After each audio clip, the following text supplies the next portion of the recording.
who originally weighed in at 169, a pound over the limit, returned about an hour and 40 minutes later, checked in at 167 and a quarter, shedding almost 2 pounds in a short time. We'll see if that is a factor in any way. And of the WBA rules for this championship. Championship of the world, scheduled for 12 rounds of boxing.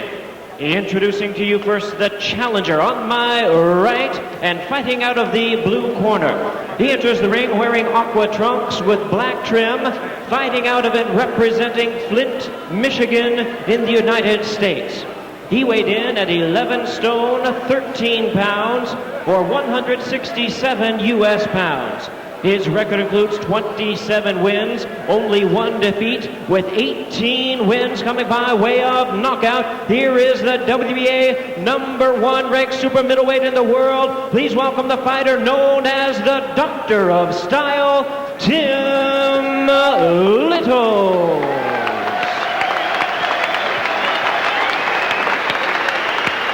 And his opponent across the ring on my left, fighting out of the red corners, the defending world champion, wearing white trunks with blue trim, fighting out of Los Angeles, California, by way of Detroit, Michigan in the United States.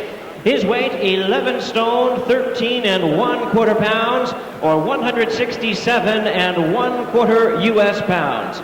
His record includes 28 wins, only 1 loss, 1 no contest, with 17 wins coming by way of knockout. Tonight, he is making the 4th defense of his title. Please welcome the defending WBA super middleweight champion of the world, introducing the fabulous Frankie Liles. Once again, our referee in charge, Mitch Halpern, now to give instructions.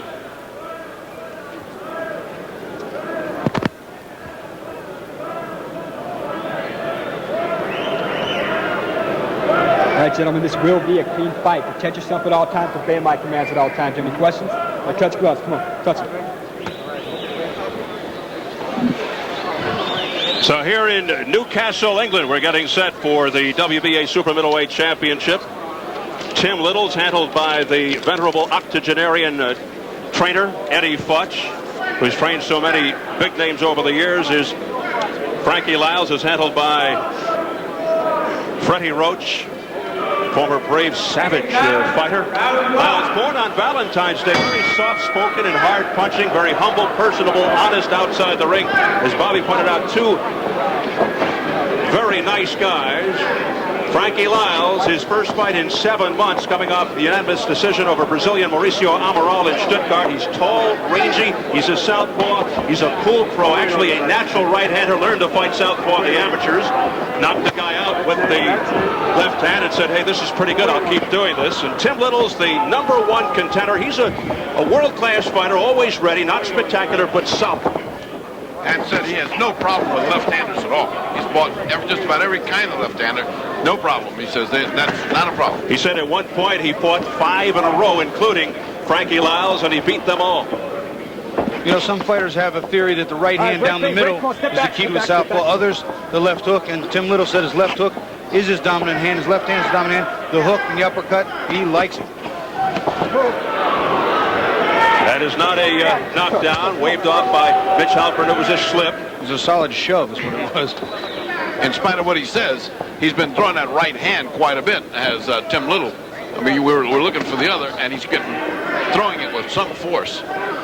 The only problem he said he has with southpaws, and in particular the tall, rangy, lean, long-legged Frankie Liles, is that the feet get tangled up. There's a good, solid, straight right by Tim Liles that sends fabulous Frankie Liles into the ropes in front of us. Frankie Liles has been using a reasonable counter right hook, which has been keeping Liles a little off balance, but that right hand is starting to find its mark. You know, they're punching. Oh, right uppercut by Frankie Liles, looking to follow it up, looking to put Liles down. There we go. There it was, that counter right hook, right uppercut, was right on the button. He said if he comes to get me, he's going to get flattened, and he did. First round. He is not in good shape. Frankie Liles looking to finish off Liles, and there's the bell.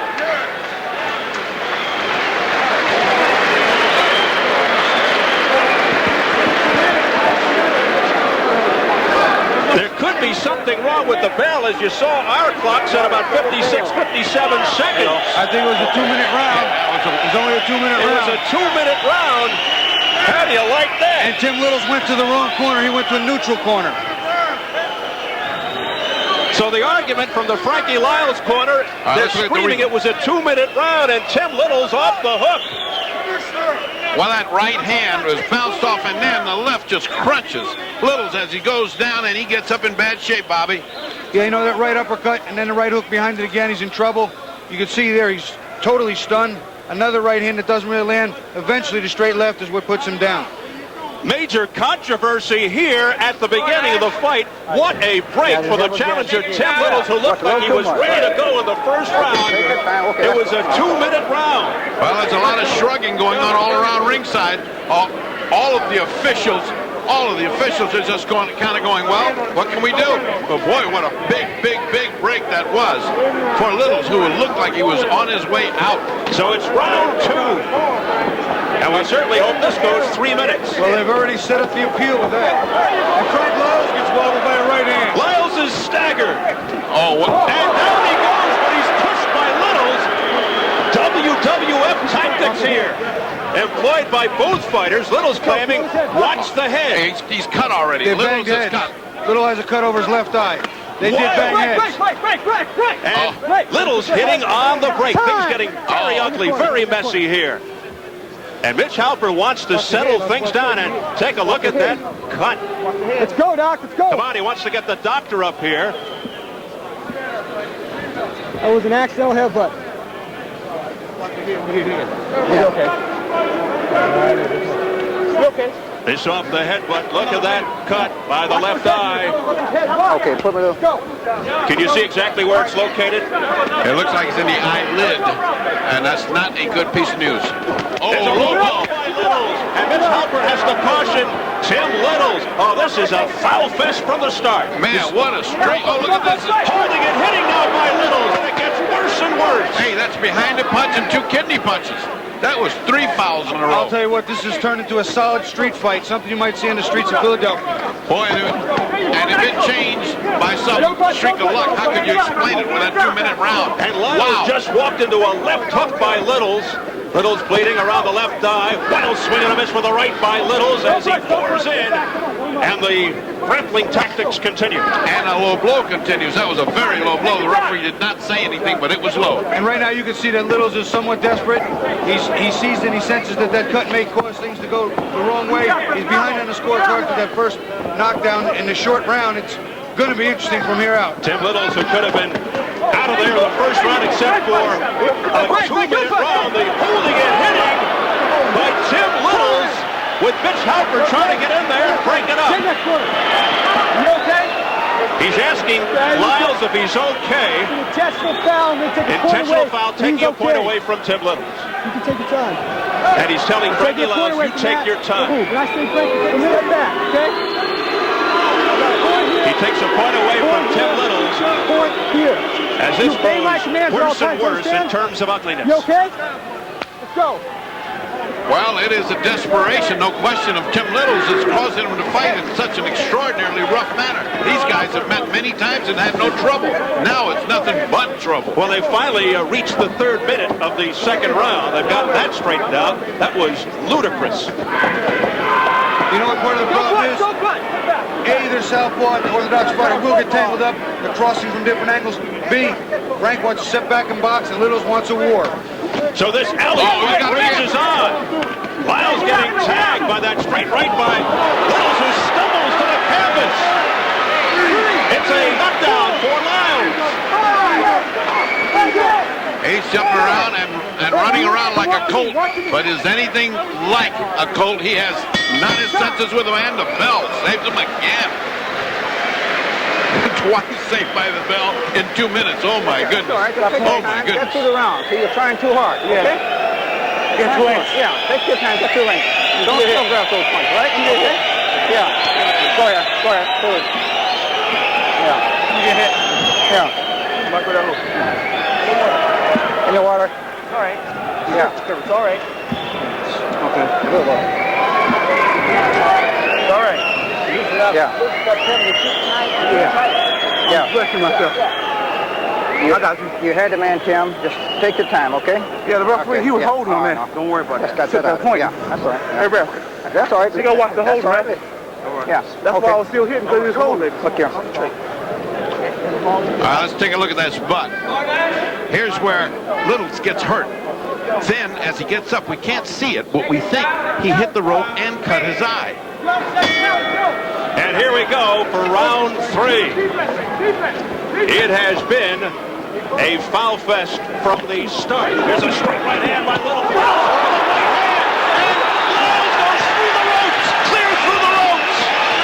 I tell you what, it was the right hand, not the left hook. Like I said, down the middle, he hurt Frankie, he hit him again, and he hurt him again. The champion says he's all right. We resume round 3. Wild swings and misses by both fighters. The wrestling tactics. Timeout called by Mitch Halpern. As Liles just bodily threw Liles to the canvas and gets right in the face of Liles. He said he'll take another point away if you do it again. Well, he's pretty soon going to have to start talking about disqualifying because Liles is almost out of control. He's doing everything you can do in a street fight, including... Eddie Futch told me in the corner, he said, don't get carried away, you're over anxious. You got him, just relax and do your toe. Blow by Tim Liles. And Mitch Halpern warns him again. Mitch gave him a break that time because that was a very, very strong punch, and he'd warned him before. I mean, he could have taken a point then. Liles has got to settle down. I'll tell you what, Frank doesn't appear to have his head completely cleared, but he's moving smart and staying outside, and he's holding on when he has to. Very frustrating, obviously, for Liles, hating to be held while he's in charge. Tim Liles going in like a wild man. Combination of the head by Liles.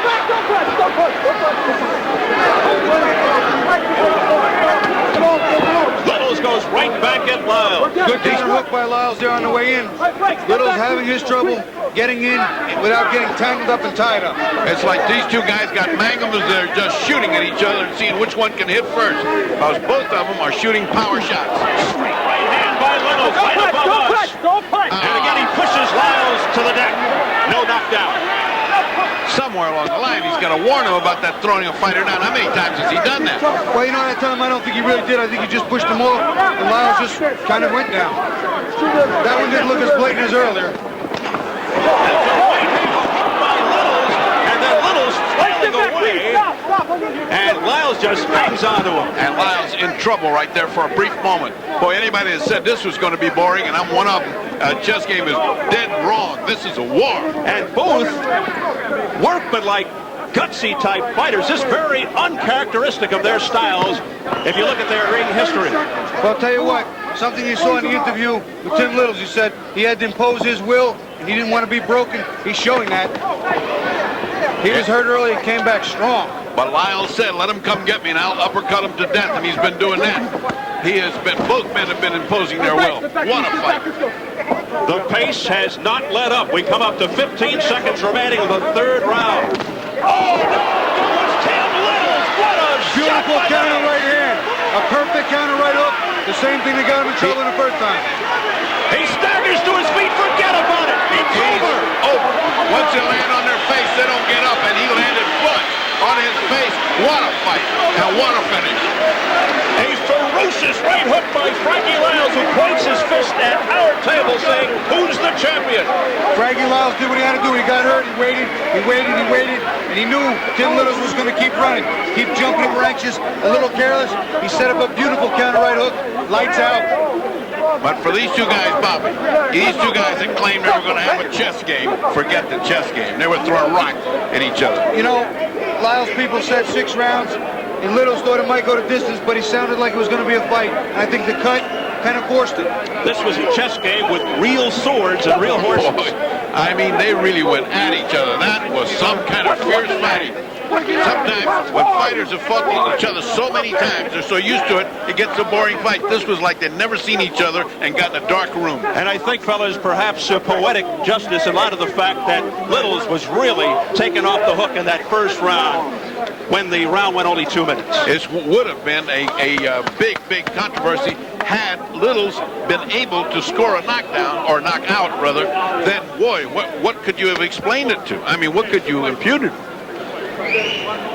And how about Mitch Halpern? This guy deserves hazard pay after what he just went through.